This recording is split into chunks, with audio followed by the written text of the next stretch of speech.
some of them, a small number, do tune into these fringe channels if they can find them somewhere. Well, that was Brian Stelter talking about Newsmax's coverage of the Trump rally and how many people would watch it. Well, guess what? The numbers are in. And, well, I hate to disappoint Brian Stelter over there at CNN, but Newsmax crushed it. Here are the numbers. We came out on top. 2.3 million viewers watched it on cable. According to Nielsen, CNN trailed behind Newsmax by 300,000 viewers during that same period.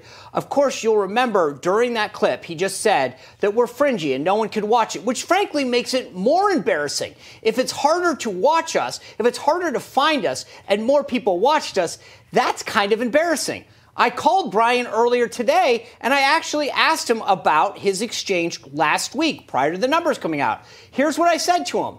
I said, you said a small number, if they can find it. Well, 2.3 million doesn't seem like a small number. It seems like actually more than CNN, which you would argue is a big number, plus an additional 2.2 million that were streaming it. But that's not what you said. You didn't say when Trump was on. You said, with respect to the rally, a small number do tune it. Brian then said, okay. So I said, so do you? He said, so for the first time in 5 years, you're calling me, apparently, by the way, we're not close, because you didn't like the way I described Newsmax's ratings. I said, no. It's not about liking or disliking. I'm asking you to respond to what you said. This isn't about liking, Brian. You know how this works. He said, ha. Okay, it's good to hear from you. I hope we can talk again. And then I said, it's funny how you don't understand why you can't justify your comment. He said, I just did. Newsmax's ratings are low, but when Trump is on, it's high. That's not what he said. He specifically said that it's fringy and you can't find us and no one watches, but then we beat him in the ratings and now he's backtracking.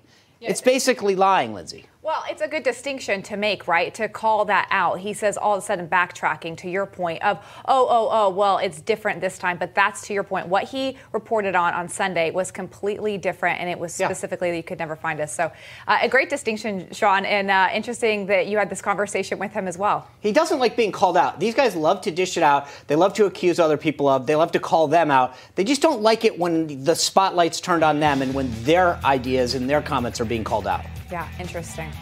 All right, well, that's our show. Hey, have a great weekend. Thanks for being part of our company. We look forward to seeing you right back here on Monday evening.